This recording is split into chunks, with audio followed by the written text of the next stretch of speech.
اعوذ باللہ من الشیطان اللعین الرجیم بسم اللہ الرحمن الرحیم الحمد للہ رب العالمین والصلاة والسلام علی اشرف الانبیاء والمرسلین سیدنا و نبینا و شفیع ذنوبنا و حبیب قلوبنا و طبیب نفوسنا ابی القاسم محمد وعلی اہل بیتہ الطیبین الطاہرین المعصومین ولعنت اللہ علی اعدائہم اجمعین من یومنا ھذا الی یوم الدین اما بعد فقد قال اللہ سبحانہ تبارک و تعالی فی کتابہ الکریم وهو اصدق القائلین وقولہ الحق بسم اللہ الرحمن الرحیم وبشر عباد الذین یستمعون القول فیتبعون احسنہ. عباد اللہ، اوصیکم ونفسی بتقوی اللہ. میں مسلسل نماز جمعہ کے خطبات میں صحیفہ سجادیہ سے چوتھے امام حضرت امام زین العابدین علیہ السلام کی تعلیم کردہ دعاؤں کو پیش کرتا چلا رہا ہوں،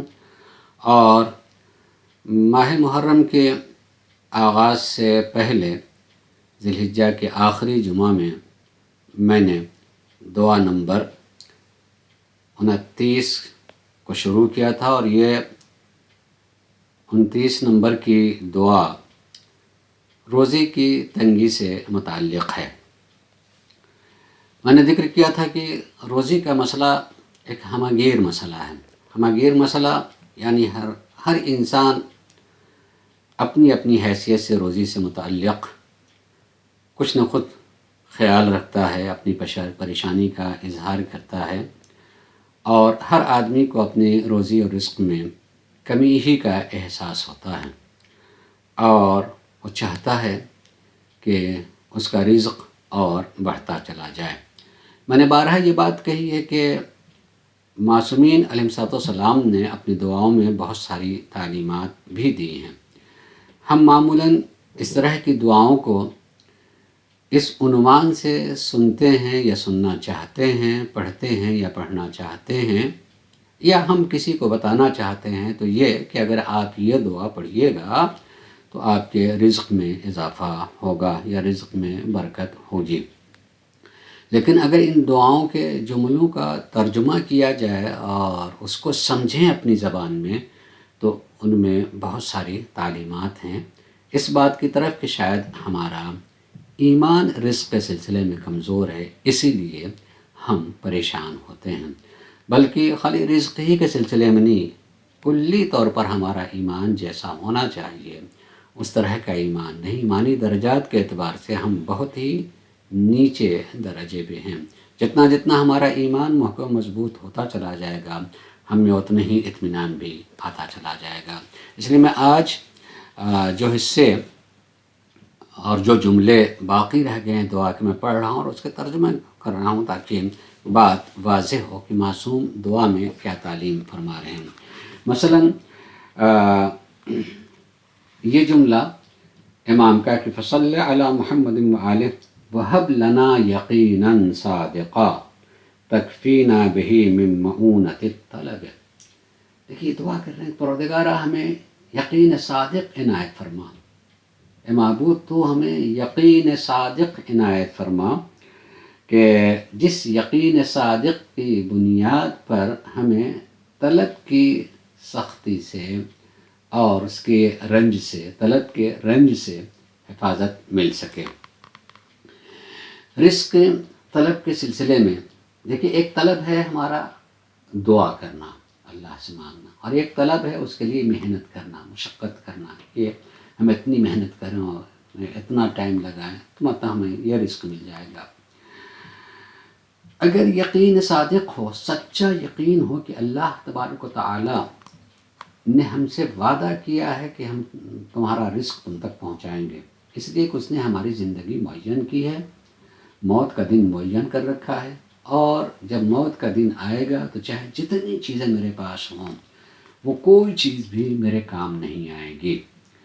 اور اگر میرے گھر میں کچھ بھی نہیں ہے تو اگر مجھے جینا ہے تو کہیں نہ کہیں سے جینے کے اسباب مجھے ملیں گے اور میں جیتا رہوں گا، رہے گی وہ چیز میرے لیے، مجھے مل ہی جائے گی. ایک ملنے کا وہ طریقہ ہے کہ اللہ تبارک و تعالیٰ نے مجھے صلاحیتوں سے نوازا ہے، مجھے قوتوں سے نوازا ہے، میں اپنی صلاحیت اور قوت کا استعمال کروں اور اپنے رزق تک پہنچ جاؤں، اور جو رزق مجھ تک نہیں پہنچا ہے اور مجھے پہنچنا ہے تو میرے طلب کے بغیر بھی مجھ تک پہنچ جائے گا، جیسا کہ سرکار مولا کائنات حضرت علی بن ابی طالب علیہ السلام کے فرامین میں سے ہے۔ آپ نے فرمایا، بلکہ آپ کی وصیت میں ہے یہ، اور وصیت جو ہے آپ کی نہج البلاغہ میں مکتوبات میں موجود ہے کہ الرزق رزقان، رزق دو طرح کے ہوتے ہیں، ایک رزق وہ ہے جس کی طلب میں تم نکلتے ہو، اور ایک رزق وہ ہے جو تمہاری طلب میں نکلتا ہے، جو ہمارا حصہ وہ ہم تک پہنچ کر کے رہے گا، ہمارا رزق جو ہے ہم تک پہنچ کے رہے گا۔ ہم سوچے بھی نہیں ہوتے ہیں، کسی نے ہماری دعوت کر دی، ہم کہیں نکلے اور کسی نے بلا کر کے کھلا دیا ہے، یہ سب کیا ہے؟ یعنی ہمارا رزق جہاں تھا وہ رزق ہم تک پہنچ کر کے رہے گا۔ ایسے ہی ہم بھی نہ جانے کتنے لوگوں کے ایسے ہی ملاقات ہوئی اور ان کی ہم نے میزبانی کر لی ہے، ان کو پلایا ہے، ہمارے ہاتھ میں اور ہمارے پاس ان کا رزق تھا، ہمارے ذریعے سے ان تک پہنچ گیا۔ تو ایک رزق وہ ہے جس کے لیے آدمی محنت کرتا ہے، اور ایک رزق ہمارا وہ ہے جو ہم تک پہنچ کر رہے گا، کسی نہ کسی شکل و صورت سے پہنچے گا۔ لہذا محمد آل محمد و صلوات کے بعد امام فرما رہے ہیں اللہ کی بارگاہ میں کہ وہب لنا ہے، پروردگارہ تو ہمیں عطا فرما یقیناً صادقہ، سچا یقین۔ ایک زبان سے تو آدمی کہتا ہے ہاں مجھے یقین ہے اللہ پر، لیکن دل مطمئن ہے؟ کیوں آنکھیں رو رہی ہیں؟ کیوں پریشان ہیں کہ کل کیا ہوگا؟ ابھی کل تک میری زندگی ہے تو وہی ہوگا جو اللہ نے ہمارے لیے لکھ رکھا ہے، زندگی ہے تو ملتے رہے گا، جتنے پر زندگی کا دار و مدار ہمارا وہ ہم تک پہنچ کر کے رہے گا۔ میں اپنی طاقت بھر محنت کروں گا، مشقت کروں گا، جیسے ماں بچے کو پالتی ہے، جب تک وہ ہاتھ نہیں اٹھا سکتا وہ اپنے ہاتھ سے اس کو کھانا کھلاتی ہے، اور جب اس کا ہاتھ اٹھنے کے لائق ہو جائے تو وہ اس کے ہاتھ میں اس چیز کو پکڑاتی ہے کہ وہ کھائے، اور پھر وہ خود اگر اپنے ہاتھ سے پکڑ سکے تو اسے حکم دیتی ہے کہ تم اپنے ہاتھ سے اٹھاؤ اور کھاؤ۔ یہ طاقت جیسے جیسے آتی جائے گی ویسے ویسے ان طاقتوں کا استعمال کرنا ہوگا۔ ایسے ہی اللہ نے جتنی ہمیں صلاحیت دی ہے اپنے اس صلاحیت کے مطابق محنت کرنا ہوگا، اور ہمارا جتنا حصہ وہ مل کر کے رہے گا۔ حب لنا یقیناً صادقاً تکفینا بہی من معونت الطلب، جو طلب کا ایک رنج ہوتا ہے، آدمی اپنے ذہن کو دماغ کو تھکا رہا ہوتا ہے کہ کیا ہوگا اور کیسے ہوگا اور کیا ہوگا اور کیسے ہوگا، کم سے کم اس رنج سے نہیں اطمینان رہے کہ اللہ رزق دے گا، مجھے میری جتنی صلاحیت میں اپنی محنت کر رہا ہوں، میرا جتنا رزق ہے وہ بہرحال مل کر کے رہے گا۔ وَالْحِمْنَا ثِقَةً خَالِصًا تُعْفِينَا بِهَا مِنْ شِدَّةِ النَّصَبِ، اور پروردگارہ تو ہمیں خالص اعتبار و اعتماد عنایت فرما۔ ہمارا اعتبار اور اعتماد بھی خالص نہیں ہوتا ہے، پروردگارہ الہام فرما ہمیں اعتبار، ثقہ، اعتماد، اور وہ بھی خالص کہ جو ہمیں شدید محنت سے بچا سکے، یعنی ہم جان توڑ محنت کیے ہوئے ہیں، رنج میں لگائے ہوئے ہیں کہ نہیں اتنا کر ہی لینا ہے، نہیں، جتنا ہمیں قوت اور صلاحیت اتنا کرنا چاہیے، اور یقیناً پروردگار عالم نے ہمارا رزق جو معین کیا ہے وہ مل کر کے رہے گا۔ ان دو جملے سے کم اتنی بات کا احساس تو ہونا چاہیے اور ہوگا کہ جو پریشانیاں ہوتی ہیں رزق کے سلسلے میں، وہ پریشانیاں ہمارے یقین کی کمی کی بنیاد پر ہوتی ہیں، اور شاید اس میں زیادہ تر لالچ ہوتا ہے کہ نہیں، جتنا سب کو ملا اس سے زیادہ مجھے مل جائے، جو دنیا میں سب سے بڑا آدمی کہا جا رہا ہو، دیکھا جا رہا ہو، وہی کیوں بڑا مجھے ہو، یا تو حسد ہوگا یا جلن ہوتی۔ نہیں، اللہ نے سب کا رزق معین کیا، اور اس کے ہاں عدل ہے، عدالت ہے، ملتا ہے۔ اور اسی کے ساتھ ساتھ میں ایک جملہ اور بھی کہہ دوں کہ یہ نام امام حضرت امام محمد تقی علیہ السلام کے اقوال میں سے قول ہے، آپ نے ارشاد فرمایا ہے کہ اللہ جس کو جتنا دیتا ہے اس سے اتنا ہی عمل بھی مانگے گا، جتنا عطا کیا ہے اسی کے اعتبار سے اس سے عمل کی بھی طلب ہوگی کہ اتنا کیا ہے کہ نہیں کیا ہے، اور جس کو جتنا کم ملا ہے اللہ اس کے اتنے ہی کم اعمال سے بھی راضی ہو جائے گا۔ یہ نہیں کہ وہ سوچے کہ بھائی وہ تو بڑے آدمی تھے لہٰذا وہ تو کر ہی سکتے تھے، نہیں، جتنا دیا اسی کے اعتبار سے اس کے عمل کی بھی طلب ہوگی، اس کا حساب کتاب اسی اموال کے اعتبار سے ہوگا، اور جس کو کم ملا ہے یقیناً اس کو اسی کم پر حساب کتاب ہوگا، اور جتنے کم اعمال ہیں اس پر اللہ راضی ہو جائے گا۔ وَجَعَلْ مَا سَرَّحْتَ بِهِ مِنْ عِدَتِكَ مِنْ وَحْيِكَ، اور اس میں سے 3-4 جملے امام دعا فرماتے ہیں کہ وَجْعَلْ مَا سَرَّحْتَ بِهِ مِنْ عِدَتِكَ فِي وَحْيِكَ، پروردگارہ تو نے اپنے وحی میں یہ وعدہ کیا ہے، اللہ تبارک و تعالیٰ نے اپنی وحی میں وعدہ کیا ہے، قرآن کریم میں وعدہ کیا ہے، وَاتْبَعْتَهُ مِنْ قَسَمِكَ فِي كِتَابِكَ، اور اس وعدے کے ساتھ ساتھ اللہ تبارک و تعالیٰ نے قسم بھی کھائی، قسم کھا کر کے وعدہ کیا کہ ایسا ہوگا۔ تیسرا جملہ قَاطِعًا لِاهْتِمَامِنَا بِالرِّزْقِ الَّذِي تَک، اور یہ یقین دلایا ہے کہ جو ہمارا رزق ہے وہ یقیناً ہم تک پہنچ کر کے رہے گا، وَحَسَمًا لِلِاشْتِغَالِ بِمَا ضَمِنْتَ الْكِفَایَةَ لَهُ، اور اس کی بھی یقین دہانی کرائی ہے کہ وہ جتنی ضرورت ہے وہ اس کو پورا اللہ تبارک و تعالیٰ وہ کرے گا، اور کہہ کہ فَقُلْتَ وَقَوْلُكَ الْحَقُّ، یہ سب کہہ کہ تو نے یہ اپنی کتاب میں کہا اور تیرا کہنا بالکل برحق ہے، وہ کیا ہے، وَأَقْسَمْتَ وَقَسَمُكَ الْأَكْبَرُ وَالْأَوْفَىٰ، اور تو نے قسم بھی کھائی ہے، اور تیری قسم سب سے پاک و پاکیزہ اور پوری ہونے والی قسم، یہ اس طرح سے قسم کھائی پروردگار عالم نے، وَفِي السَّمَاءِ رِزْقُكُمْ وَمَا تُوعَدُونَ، آسمان میں تمہارا رزق ہے اور جن چیزوں کا تمہیں وعدہ دیا گیا وہ مل کر کے رہے گا، اللہ تبارک تعالیٰ نے قسم، بس وَفِي السَّمَاءِ رِزْقُكُمْ، تمہارا رزق آسمانوں میں ہے، اور جن چیزوں کا وعدہ کیا گیا ہے وہ سب کچھ مل کر کے رہے گا۔ ثم قلت وَرَبِّ السَّمَاءِ وَالْأَرْضِ إِنَّهُ لَحَقٌّ، اور اس کے بعد یہ بھی کہا پروردگار عالم تو نے اپنی کتاب میں کہ آسمان و زمین کے رب کی قسم، إِنَّهُ لَحَقٌّ، اور جو ہم نے کہا یہ سچ ہے، مِثْلَ مَا أَنَّكُمْ تَنْطِقُونَ، جیسے تم سے کہا گیا، بولا گیا ہے، بولتے ہو، یہ بالکل جیسے ہم کہہ رہے ہیں بالکل اسی طریقے سے برحق ہے اور سچ ہے، اور یہ ہو کر کے رہے گا۔ دیکھیے پروردگار عالم نے ہمارے رزق کے بارے میں کہا ہے کہ ہمارا جتنا رزق ہے وہ ہے، جتنی زندگی بس فی السما،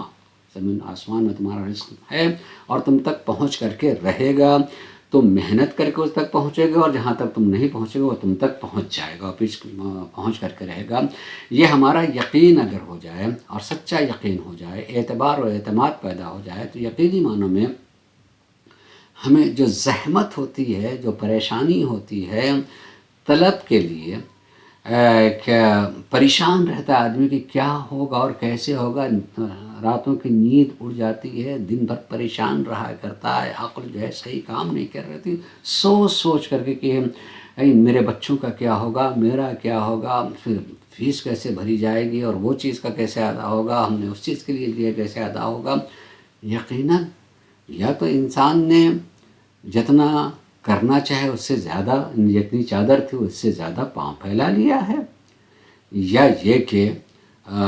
حرص و حوث نے اس کے اوپر غلبہ کر لیا ہے۔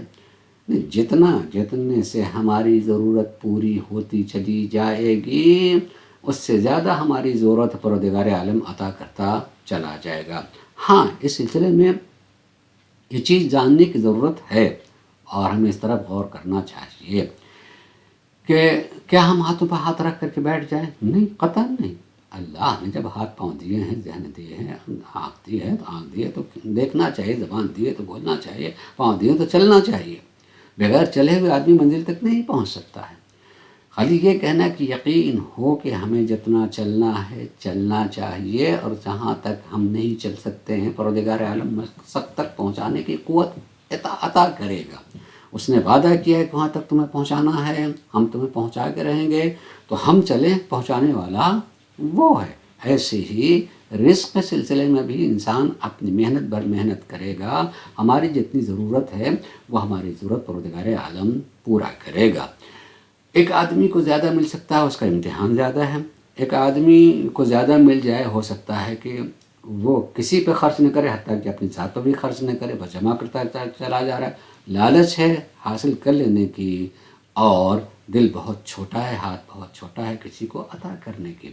تو یہ بھی دونوں طرف سے اس کی زحمت ہو جاتی ہے. ایک طلب کی بھی لالچ، اور ایک رنج اس کا کہ مجھے ملا میں دوسرے کو کیسے دے دوں. یہ خود تکلیف ہے. اللہ تبارک و تعالیٰ جو ہے جانتا ہے کہ کس کو کتنا ملنا چاہیے ہے. بعض کے ہاتھوں میں بہت دیتا ہے، اس لیے کہ وہ پا کر کے روکے نہیں رکھتا ہے، بلکہ اسی پائی ہوئی دنیا سے آخرت کو خریدتا جاتا ہے، خیر کرتا چلا جاتا ہے. بعض ایسے ہوتے ہیں کہ اپنی عاقبت کو بھی خراب کر دیتا ہے، اور جو اس دنیا سے گزر جاتا ہے اور اس کے کام کہیں بھی نہیں آتا ہے. ممکن ہے اس کے بعد جو اس کے ورثہ پائیں اس کو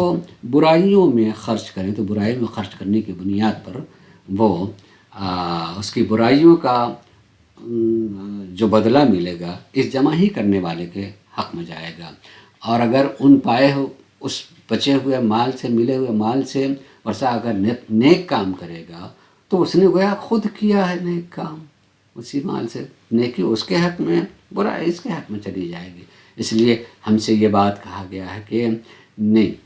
آپ یقیناً محنت کریں، بلکہ محنت تو اتنی کریں جیسے آپ کو مسلسل جیتے رہنا ہے، اور مل جائے تو ایسے خرچ کرنا چاہیے کہ جیسے ہمیں پتہ نہیں اگلا لمحہ ملے گا کہ نہیں ملے گا. اگر ملے گا تو پروردگار عالم دینے والا ہے، وہ دے کر کے رہے گا. نہیں ملے گا تو کم سے کم میرے ذمے کسی دوسرے کا حق نہیں رہ جائے گا. رزق کے سلسلے میں پریشان ہونے سے بہتر یہ ہے کہ اپنے ایمان کا امتحان آدمی لیتا رہے کہ مجھے اللہ کے وعدے پر ایمان اور اعتبار ہے یا نہیں ہے. جتنا ایمان اور اعتبار بڑھتا چلا جائے گا انسان کو سکون میں ملتا جائے گا. پروردگار عالم ہم سب کو ایمان کا رزق عنایت فرمائے، اور خالص رزق عنایت فرمائے، اور اعتبار و اعتماد بھی عنایت فرمائے. وآخر دعوانا ان الحمدللہ رب العالمین.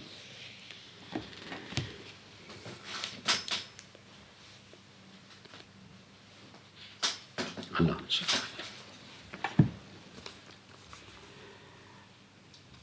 اعوذ باللہ من الشیطان اللعین الرجیم. بسم اللہ الرحمن الرحیم.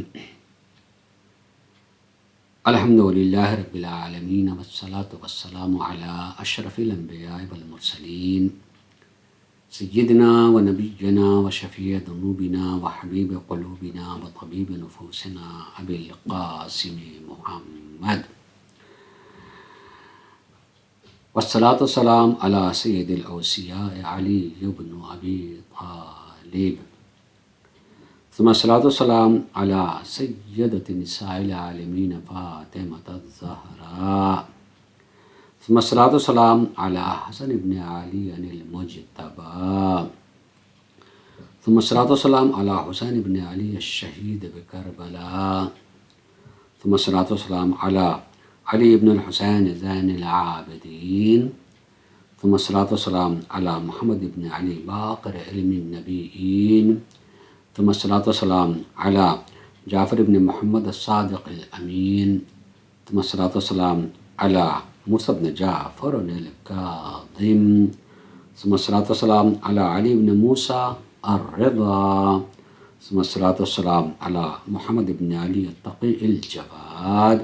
ثم الصلاة والسلام علی علی بن محمد النقی الہادی، ثم الصلاة والسلام علی حسن بن علی الزکی العسکری، ثم الصلاة والسلام علی حجت بن حسن المنتظر القائم المہدی علیہ الصلاة والسلام.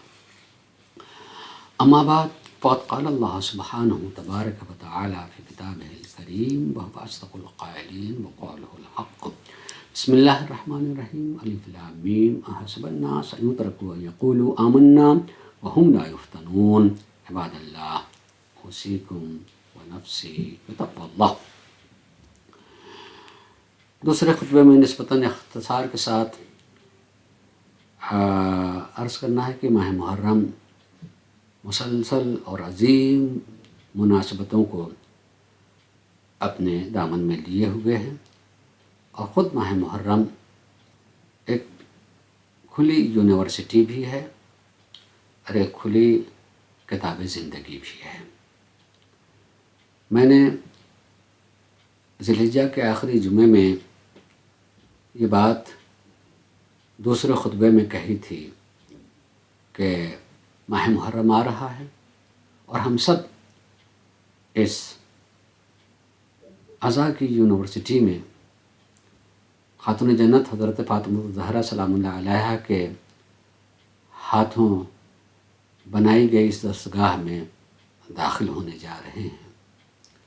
داخل ہونے سے پہلے ہم اپنی حالت کا ایک مرتبہ جائزہ لے لیں کہ ہم کس حال میں ہیں، تاکہ جب ماہ عزا اور اس کا پہلا عشرہ گزرے جو اہم ترین ہوتا ہے تو ہم کم سے کم اس عشرے کے بعد ہی اپنے کو جانچنے کی کوشش کریں کہ جس حالت میں ہم اس درسگاہ میں آئے تھے اس حالت میں کتنی تبدیلی ہوئی ہے، ہمارے علم میں کتنا اضافہ ہوا ہے، ہم عمل کی طرف کتنا بڑھے ہیں۔ یقیناً ہم ایک بلا اور مصیبت سے بھی دوچار ہیں۔ کورونا جیسی وبا دنیا کو اپنے گھیرے میں لیے ہوئے ہے، جس کی بنیاد پر ہمیں جس طرح عزا کو کرنا چاہیے اس طرح سے کر بھی نہیں پا رہے ہیں،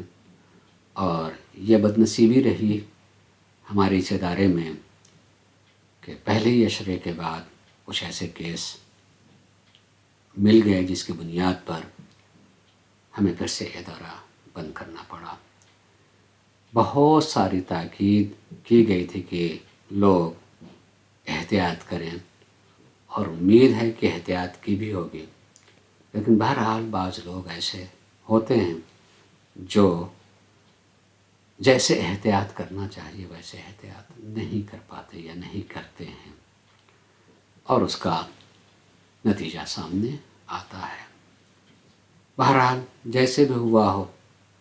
اللہ ہماری غلطیوں کو معاف فرمائے، بحق محمد و آل محمد جو اس بلا میں مبتلا ہو گئے انہیں صحت عنایت فرمائے، اور بہت جلد یہ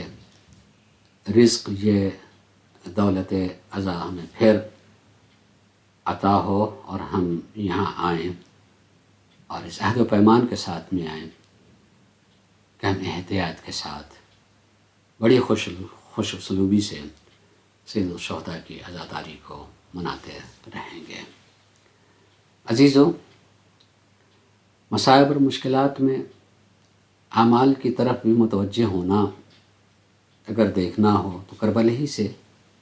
ہمیں یہ سیکھ ملتی ہے۔ امام حسین صلی اللہ علیہ وسلم جب بالکل تنہا اور اکیلے رہ گئے ہیں اور رخصت ہونے کے لیے آتے ہیں، اور آخری رخصت ہے، تو حاصل آخری رخصت میں آپ نے ان بیواؤں کو بھی رخصت کیا جن کے شوہروں کا سایہ ان کے سروں سے اٹھ چکا ہے، یتیم بچوں سے بھی رخصت ہوئے ہیں، گھر کی دیرینہ کنیز فضا کو بھی رخصت کیا ہے۔ آخر میں جب اپنی بہن سے رخصت ہونے لگے ہیں تو ایک جملہ تاریخ میں ملتا ہے کہ امام حسین نے بہن زینب سے ایک خواہش کا اظہار کیا، اور اس خواہش میں یہ فرمایا کہ اختی لا تنسینی فی صلاۃ اللیل، بہنا مجھے آپ نماز شب میں فراموش نہ کیجیے گا، نماز شب میں مجھے فراموش نہ کیجیے گا۔ اتنی سختیوں میں بھی عمل کی طرف توجہ، اور یہ کہ نماز شب میں بھی مجھے یاد رکھیے گا کہ مصیبتیں چاہے کتنی بھی پڑیں، اللہ کی یاد سے ہمیں یہ مصیبتیں اور مشکلیں دور نہیں کر سکتی ہیں، دور نہیں کر سکتی ہیں۔ اور اس کے بعد قسم اللہ کہ جب یہ تاریخ میں ہم پڑھتے ہیں تو کروڑوں درود و سلام حسین کی ذات پر زبان سے نکلتے ہیں۔ کتنا کریم ہمارا مولا کہ جب اپنے بیمار بیٹے سے رخصت ہو رہے ہیں تو آخر یہ بات کہی نا، میرے لال جب قید سے چھوٹ کے جانا تو میرے شیعوں کو میرا سلام کہنا۔ خدا کی قسم، علی کہ فرزند زہرا کے فرزند حسین علیہ السلام کی عظیم ذات اس مصیبت میں بھی ہمیں یاد رکھا، ہماری نسلوں کی یاد رکھا، ہماری نسلوں کی نسلوں کو یاد رکھا کہ سید سجاد جب قید خانے سے چھوٹ کے جانا تو میرے شیعوں کو سلام کہنا، اور پیغام کیا دیا؟ پیغام یہ کہ جب کبھی بھی ٹھنڈا پانی پینا تو حسین کی پیاس کو یاد کر لینا۔ یہ رنج کی مصیبت کہ حسین کس قدر پیاسے تھے، اور شاید یہی وجہ کہ کربلا کے بعد 38 سال تک سید سجاد زندہ رہے ہیں، اور جب کبھی بھی کہیں پانی دکھ جائے تو فوراً آنکھوں میں آنسو آ جائے، ہائے میرا بابا پیاسا مارا گیا۔ وضو کے لیے پانی آ جائے تو پانی پر نظر پڑتی، ہائے میرا بابا پیاسا مارا گیا۔ جس سید سجاد کو حسین نے یہ کہا تھا کہ میرے شیعوں کو سلام کہیں، تو کیا اس سید سجاد کو خود اپنے بابا کی پیاس سنی نہیں، دیکھا ہے کہ میرے بابا کس قدر پیاسے تھے، کتنے پیاسے تھے؟ لہٰذا کبھی پانی آ جائے تو فوراً آنکھوں میں آنسو آ جانا، بلکہ کسی قصاب کو دیکھ لیں کہ وہ جانور لے کے جا رہا ہے ذبح کرنے کے لیے، پوچھنا پانی پلا لیا ہے؟ کہا ہاں مولا، حکم شریعت ہے، پانی پلا لیا۔ ہائے میرا بابا پیاسا مارا گیا ہے۔ وہ حسین جس نے اپنی ذات کے لیے کہا کہ انا قتیل الابرہ، میں تو رلا رلا کر کے مارا گیا ہوں، کیا بڑی مصیبت، کتنی بڑی مصیبت کہ حسین آخری لمحے میں جب جا رہے ہیں اور گھوڑا آگے نہیں بڑھ رہا ہے، مڑ کے جب دیکھا تو کیا دیکھا کہ سینے پہ سونے والی سکینہ گھوڑے کے پاؤں سے لپٹی ہوئی ہے، اتر گئے ہیں۔ جناب سکینہ نے تقاضا کر دیا، بابا آخری مرتبہ اپنے سینے پر مجھے لٹا لیجئے۔ حسین اسی میدان میں ایک مرتبہ اسی مٹی پر لیٹ جاتے ہیں اور سکینہ کے سر کو اپنے سینے پر رکھ لیا۔ سکینہ رو رہی ہیں، تو جناب حسین نے اتنا ہی کہتا، بیٹا اب تو نہ رو، بعد میں تمہیں بہت تماچے کھانے ہیں۔ ہمیں اس سے درس لینا چاہیے، سبق لینا چاہیے کہ اتنی مصیبتوں سے ولایت اہل بیت علیہ السلام کو ہم تک پہنچایا ہے، ان کی ولایت، ان کی محبت کو اور دین کے نورانیت کو ہم تک پہنچایا۔ اگر آج ہم اپنے کو شیعہ اور مسلمان کہہ رہے ہیں تو حسین کے خون کا صدقہ ہے۔ لہذا جن چیزوں کو انہوں نے بچا رکھا ہے، ان ساری چیزوں کو ہمارے دل سے اور ہمارے اعضاء و جوارح سے بہت قریب ہونا چاہیے۔ پروردگار عالم ہمیں تعلیمات کربلا سے بہت نزدیک کرے اور ہم اس پر عمل کرنے والوں میں سے بنیں۔ وآخر دعوانا ان الحمدللہ رب العالمین۔ بسم اللہ الرحمن الرحیم۔ والعصر ان الانسان لفی خسر الا الذین آمنوا وعملوا الصالحات وتواصوا بالحق وتواصوا بالصبر۔